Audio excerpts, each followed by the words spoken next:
स्वाभिमान सम्मेलन में मैं चाहूंगी कि जोरदार तालियों के साथ उनका अभिनंदन स्वागत किया जाए। पुष्कर सिंह धामी जिंदाबाद, पुष्कर धामी जिंदाबाद, धाकड़ धामी जिंदाबाद, धाकड़ धामी जिंदाबाद। मैं चूंकि बहुत समय की बाध्यता भी है, मैं बहुत ज्यादा न कहते हुए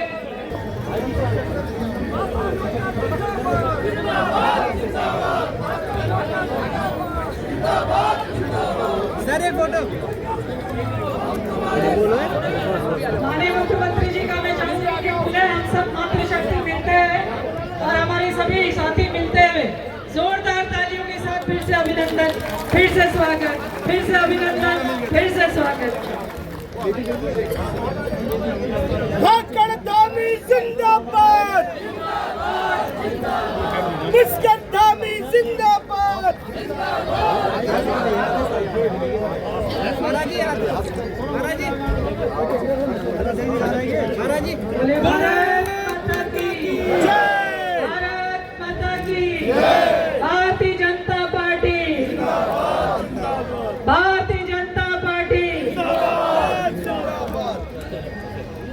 तो माननीय मुख्यमंत्री जी का आगमन हमारे मंच में हो चुका है, तो मैं बहुत लंबा ना कहते हुए इतना केदारनाथ की विधायक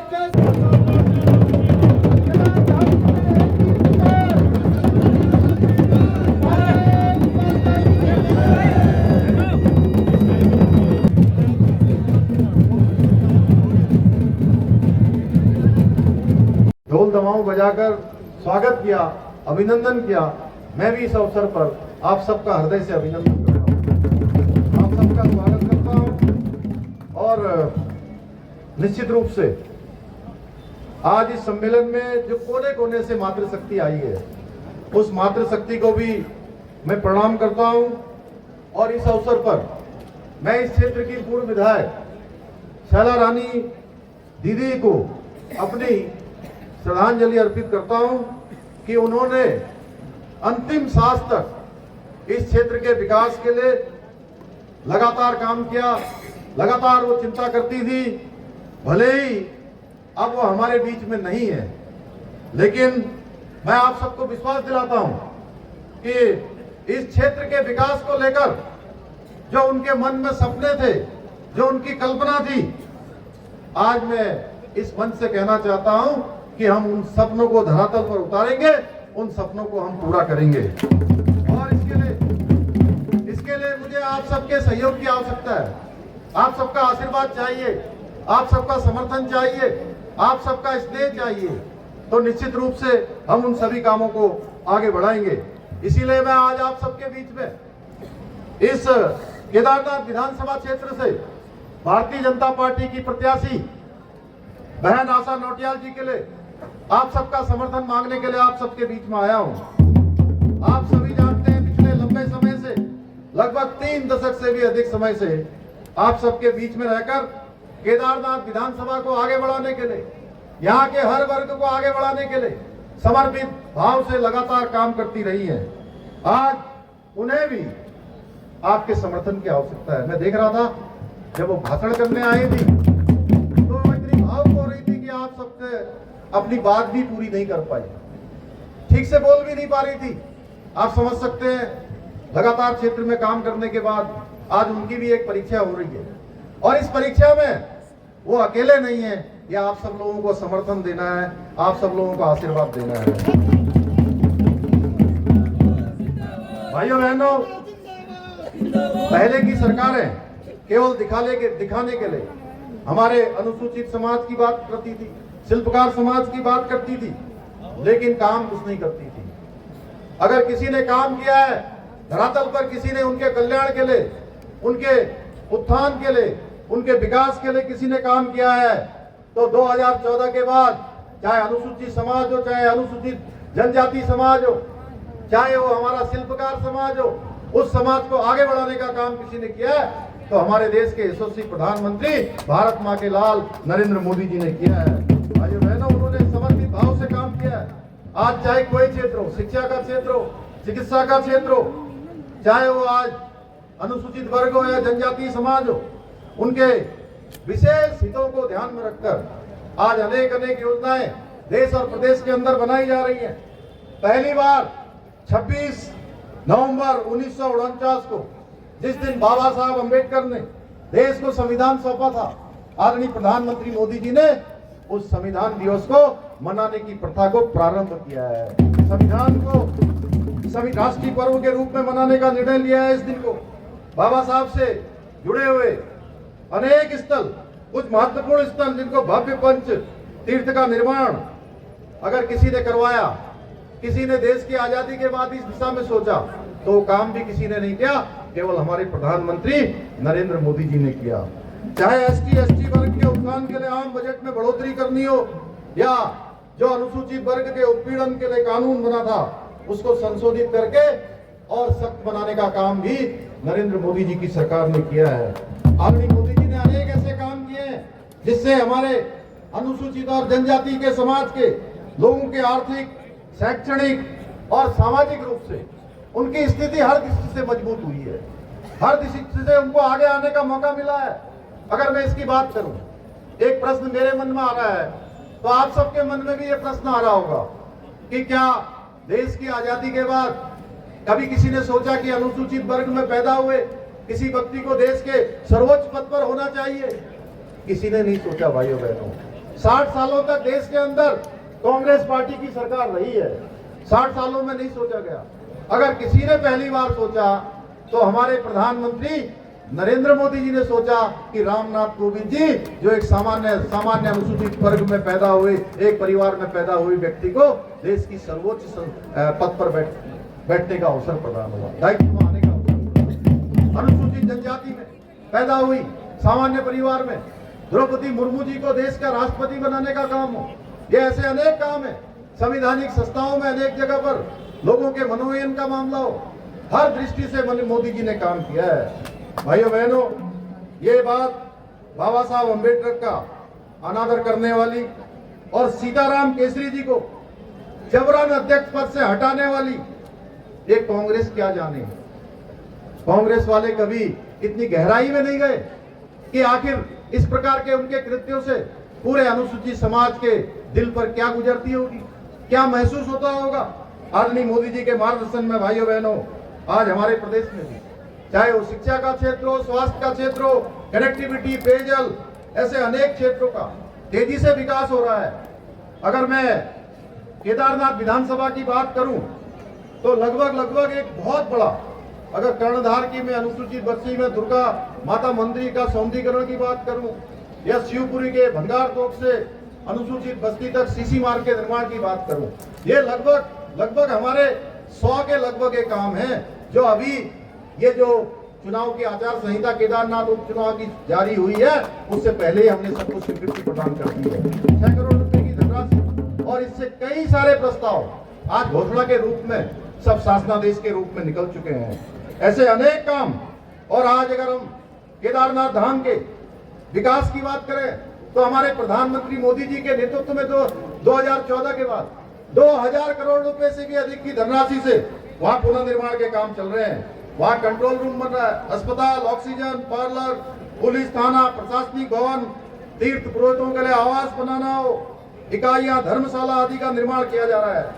बहुत जल्दी, मैं आज इस मंच से कहना चाहता हूं, बहुत जल्दी हम टोंडार बनटोती मोरखोंडा नदी पर पुल का निर्माण करने के साथ ही अगस्त मुनि के साणेश्वर मंदिर का सौंदर्यीकरण का काम, पठालीधार में खेल मैदान का निर्माण, अगस्त मुनि राजकीय स्नातकोत्तर महाविद्यालय में ऑडिटोरियम का निर्माण, या 10 जुला क्षेत्र के जगतौली में एक मिनी स्टेडियम के निर्माण का कार्य भी आरंभ हो जाएगा।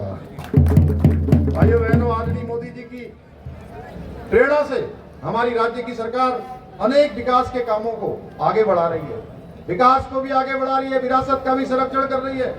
चाहे बाबा साहब भीमराव अंबेडकर जब संविधान बना रहे थे तो उस संविधान में उन्होंने एक प्रावधान किया था, अनुच्छेद 44 का प्रावधान किया था।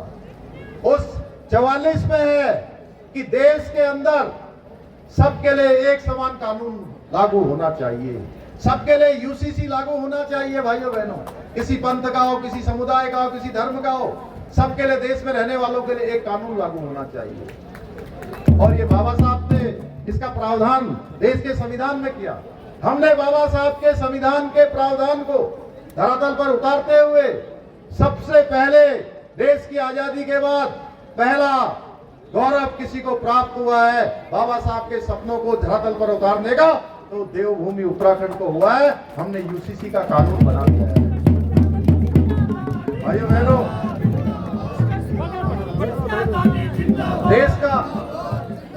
देश का सबसे बड़ा नकल विरोधी कानून, जिसके कारण से एक गरीब माता पिता के बेटे बेटियों का हक मारा जा रहा था, उनके भविष्य के साथ खिलवाड़ हो रहा था भाइयों बहनों, उनकी मेहनत पर पानी फेरा जा रहा था।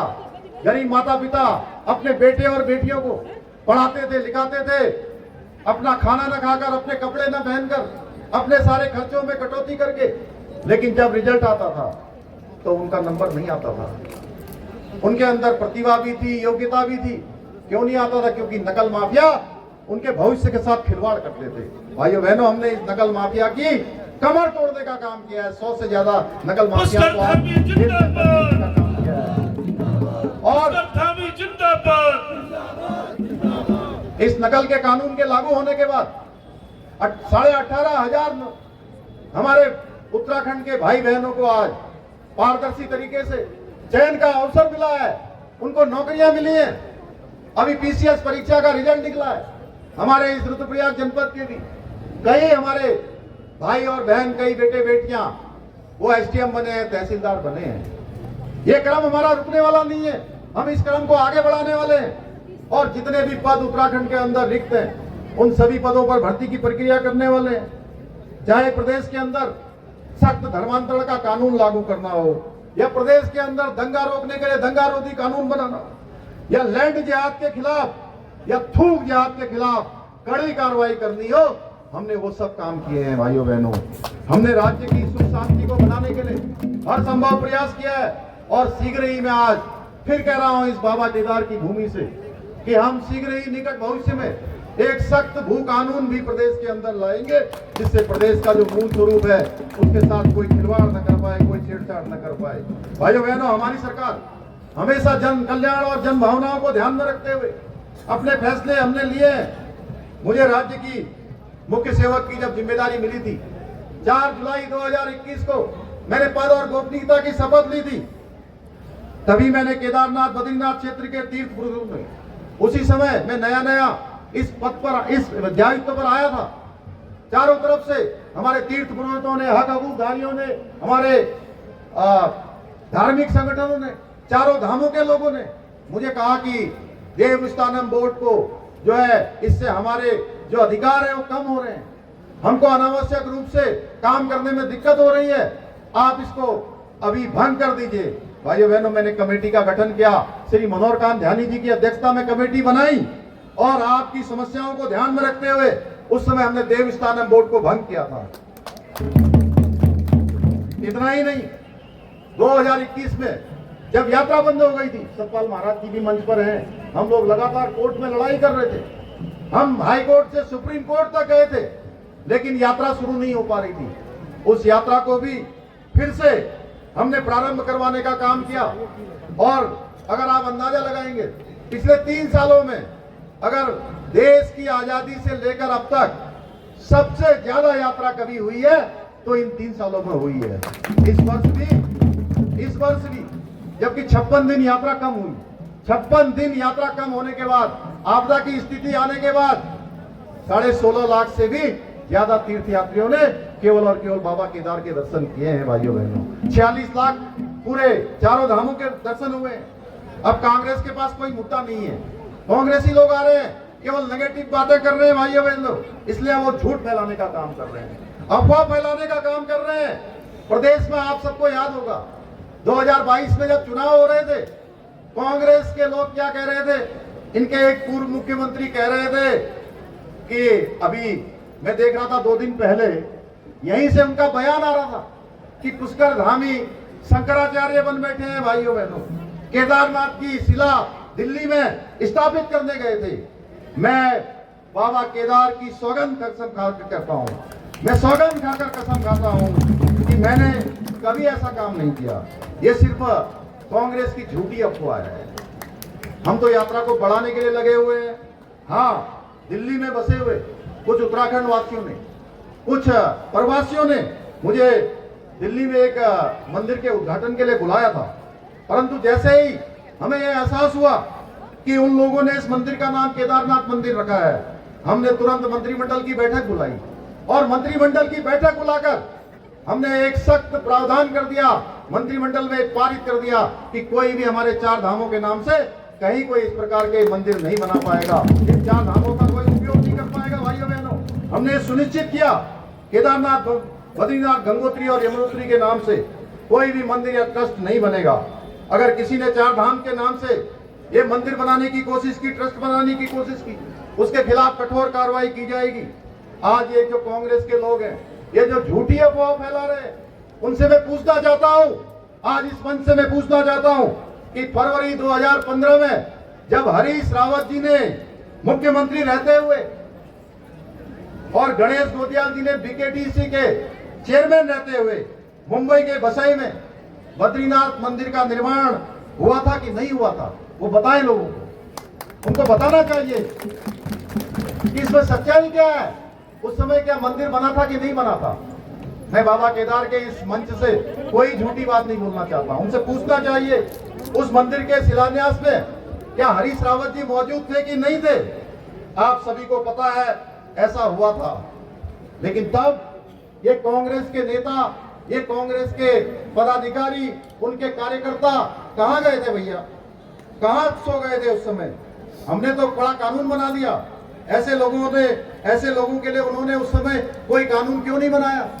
किसी मंच पर आकर बोले कि हम उस मंदिर के शिलान्यास में नहीं गए थे। अपने शासनकाल में हमारी देवभूमि के पहाड़ों को, अवैध मजारों को हरी चादरों से ढकवाकर लैंड जिहाद को बढ़ावा देने वाले आज केदारनाथ और बद्रीधाम की बात कर रहे हैं। भाइयों बहनों, बड़ा आश्चर्य होता है जब वोटों की बात आती है, इस प्रकार की अफवाहें फैलाते हैं। कांग्रेस तुष्टीकरण की राजनीति कर रही है, डेमोग्राफी में इसके कारण संकट पैदा हो गया है, लेकिन हमारी सरकार ने कड़ा धर्मांतरण रोधी कानून बना दिया है। अब लैंड जिहाद के खिलाफ हमने मुहिम चलाकर प्रदेश के अंदर 500 एकड़ से भी ज्यादा जमीन आज इस लैंड जिहाद से मुक्त करवाई है, अतिक्रमण से मुक्त करवाई है।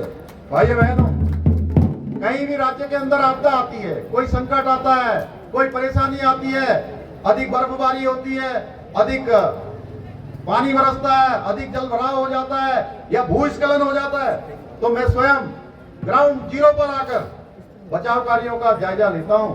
हम लोगों के साथ खड़े होते हैं। भाइयों बहनों, आप सबको ये कोई कहने की बात नहीं है कि मैं यहाँ से कोई बात गलत नहीं बोल रहा हूँ, कोई चुनाव का समय है। देखिए भाई, हमारे पत्रकार मित्रों, आप लोग भी नोट कर लीजिए इसको। मैं जो भी बोल रहा हूँ, मैं 31 तारीख को, 31 जुलाई को यहाँ आपदा आई थी पूरी केदार घाटी में, और दिन में 12 बजे मैं आपके बीच में उपस्थित हो गया था। उससे पहले मैं जानता निश्चित है कि हमारे विधायक यहाँ पर शक्तिलाल जी बैठे हैं और सतपाल महाराज जी मेरे साथ थे, आदरणीय भरत चौधरी जी मेरे साथ थे। कहाँ चले गए? 12 बजे मैं यहाँ पहुंच गया। सारे यात्रियों को हम लोगों ने निकाला, हम गुप्तकाशी गए, हम लिमचोली में गए, और 16,000 से ज्यादा लोगों को हमने उस समय जो फंसे हुए थे, सारे लोगों को, एक एक लोगों को उनके घरों तक पहुंचाने का काम हमारी सरकार ने किया है। भाइयों बहनों, हमने यात्रा को सुचारू करने के लिए इतना सारा तहस नहस हो गई, इस सारा व्यापारियों के व्यापार प्रभावित हो गए। हमने 9 करोड़ 64 लाख रुपए उनके खातों में भी ट्रांसफर किए हैं। आप सबको याद होगा, कोई भी बात में गलत नहीं बोल रहा हूं भाइयों बहनों, इसको लिख लीजिए। क्यों प्रदीप, सही बात है। हमारी सरकार ने प्रभावितों को मदद पहुंचाने में कोई कोर कसर नहीं छोड़ी है। लेकिन आपको याद होगा 2013 में जब आपदा आई थी तो कांग्रेसी ने उस समय क्या किया था। ये कांग्रेसी जब आपके पास आए तो आप पूछिए इनसे, आपने उस समय क्या किया था। कांग्रेस के लोग यहां से भाग खड़े हुए थे। ये लोग राजनीति करने में इतने गिर चुके हैं कि यहाँ के जो आपदा पीड़ित थे उनके लिए जो राहत सामग्री से भरे हुए ट्रक दिल्ली में खड़े रहे, लेकिन कांग्रेसियों ने उन ट्रकों को उत्तराखंड नहीं आने दिया। जानते हैं उत्तराखंड क्यों नहीं आने दिया? मैं याद दिलाने आया हूं आज आप सबको। उन्होंने उत्तराखंड क्यों नहीं आने दिया? क्योंकि वो अपने शहजादे राहुल गांधी विदेश गए हुए थे घूमने के लिए, उनका इंतजार कर रहे थे भाइयों बहनों। यहाँ आपदा पीड़ित भूखे प्यासे परेशान हो रहे थे और ये अपने शहजादे का इंतजार कर रहे थे भाइयों बहनों। और उस समय जब कैग की रिपोर्ट आई, कैग की रिपोर्ट चीख चीख कर कह रही है कि अगर कांग्रेस सरकार के आपदा प्रबंधन और राहत कार्यों की प्रक्रिया इतनी धीमी नहीं होती तो उस समय हजारों लोगों को, उनकी जान को बचाया जा सकता था भाइयों बहनों। इतना ही नहीं, उस समय जब उत्तराखंड के लोग संकट में थे तब भी कांग्रेस ने भ्रष्टाचार करने में भी कोई कमी नहीं छोड़ी। मैं उसमें जाऊंगा तो बहुत लंबा हो जाएगा। केवल मैं आपको स्मरण करा रहा हूं, आपको याद दिला रहा हूं कि इनकी कार्यशैली और हमारी कार्यशैली में कितना अंतर है। हम ग्राउंड जीरो पर आते हैं, स्वयं समीक्षा करते हैं, स्वयं लोगों के बीच में खड़े होते हैं, सुख में दुख में हर समय हम आपके साथ खड़े होते हैं। भाइयों बहनों, जिस पार्टी ने इतनी बड़ी दुर्घटना के समय भी जनता की सेवा नहीं करी, वो पार्टी आपकी कितनी सेवा कर पाएगी, आप स्वयं उसका अंदाजा लगा सकते हैं। और कांग्रेस के एक नेता हैं, आजकल गांव-गांव घूम रहे हैं महाराज जी, जिन लोगों को आपने वो गांव-गांव जा रहे हैं। हमारे भी मित्र हैं, हमारे भी मित्र हैं, दूसरी पार्टियों में है लेकिन मित्रता हम लोगों की है, विचारधारा हमारी है, विचारधारा उनकी है। वो जाओ गांव जगह जगह जा रहे हैं, कहीं रामलीला में चले जा रहे हैं, कहीं किसी की बारात में चले जा रहे हैं, कहीं नामकरण में चले जा रहे हैं, क्योंकि उनको मौका वही मिल रहे हैं कि 100-200 लोग जहां मिल पा रहे हैं वहां पहुंच जा रहे हैं। भाइयों बहनों, मैं उनसे पूछना चाहूंगा कि आपकी सनातन आस्था तब कहां गई थी जब आप जूते पहनकर बाबा केदार के गर्भगृह के अंदर चले गए थे, उस गर्भगृह के अंदर घूम रहे थे। आज भी वो वीडियो YouTube में मौजूद है भाइयों बहनों, आप सर्च करेंगे तो वो YouTube में आपको वो वीडियो मिल जाएगा। क्यों हिमांशु, मिल जाएगा? चमड़े का जूता पहन के सर, चमड़े का जूता पहन के। मैं तो नहीं कह रहा हूं, सबको याद है जब कांग्रेस के नेता आपदा के बाद मंदिर में जूते पहनकर खड़े थे, तब इनके साथ गया पत्रकार। वो भाई पत्रकार भाई जूते उतार कर अंदर गया।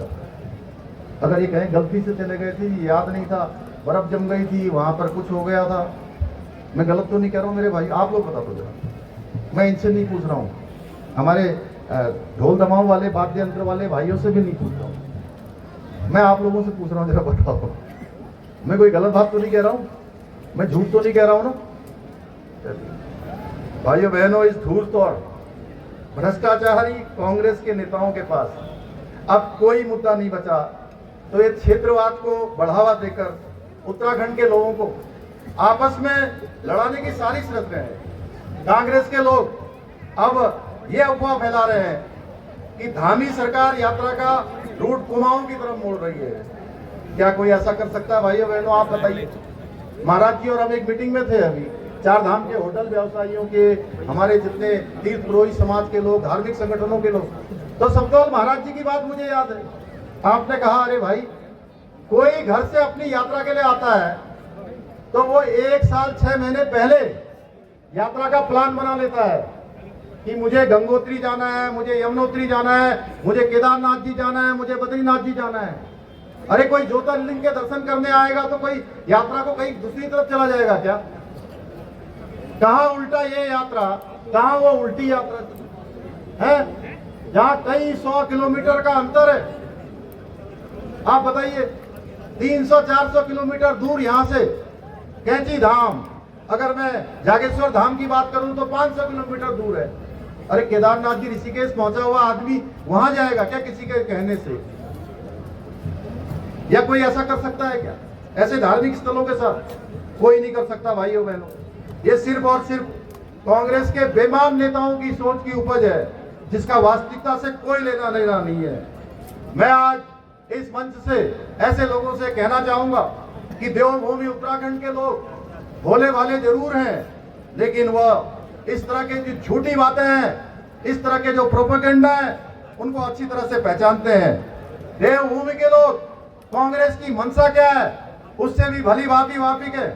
आज मैं कांग्रेस के लोगों को बता देना चाहता हूं कि हमारे केदार घाटी के लोग, केदार विधानसभा के लोग वो बटेंगे नहीं बल्कि एकजुट रहेंगे भाइयों बहनों।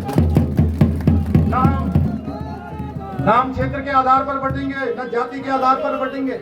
हम सब एकजुट होकर जिन्होंने तुष्टीकरण किया है, जिन्होंने देश के अंदर 60 सालों तक शासन करने के बाद भी कभी भी अनुसूचित समाज के लिए, सर्व समाज के लिए कोई उत्थान का काम नहीं किया है, अब ऐसे कांग्रेस को जड़ से बिगाड़ने का समय आ गया भाइयों बहनों। आप लोग तैयार हैं ना जड़ से उखाड़ने के लिए? तैयार हैं?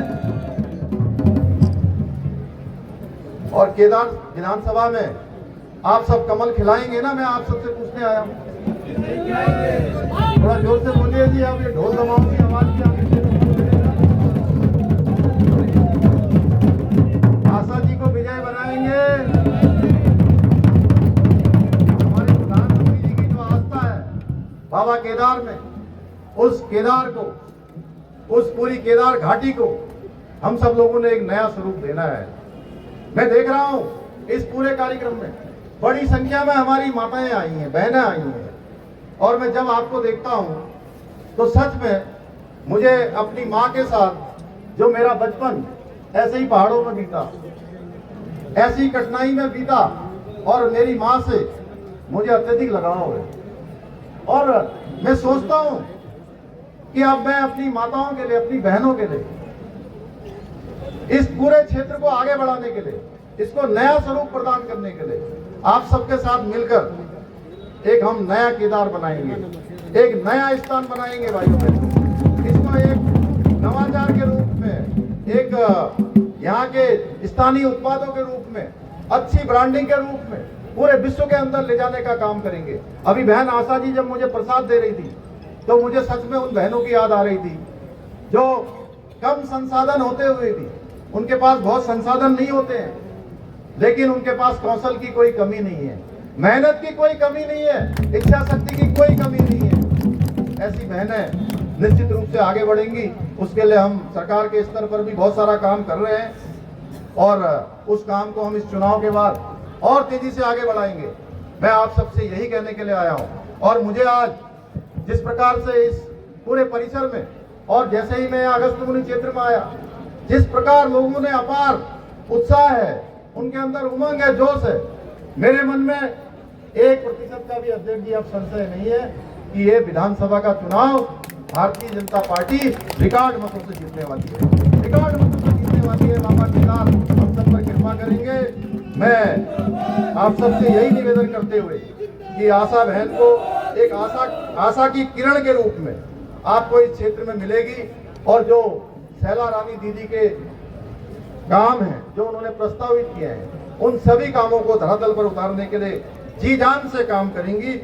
आप सब इतनी बड़ी संख्या में यहाँ आए हैं इस सम्मेलन में, आप सबका पधारने के लिए सभी पदाधिकारियों का, सभी हमारे कार्यकर्ताओं का, हमारी माताओं बहनों का, हमारे सभी नौजवान साथियों का जो मुझे मोटरसाइकिल में अपने साथ यहाँ तक लेकर आए, मैं उन सबका धन्यवाद करते हुए अपनी बात समाप्त करता हूँ। बहुत बहुत धन्यवाद।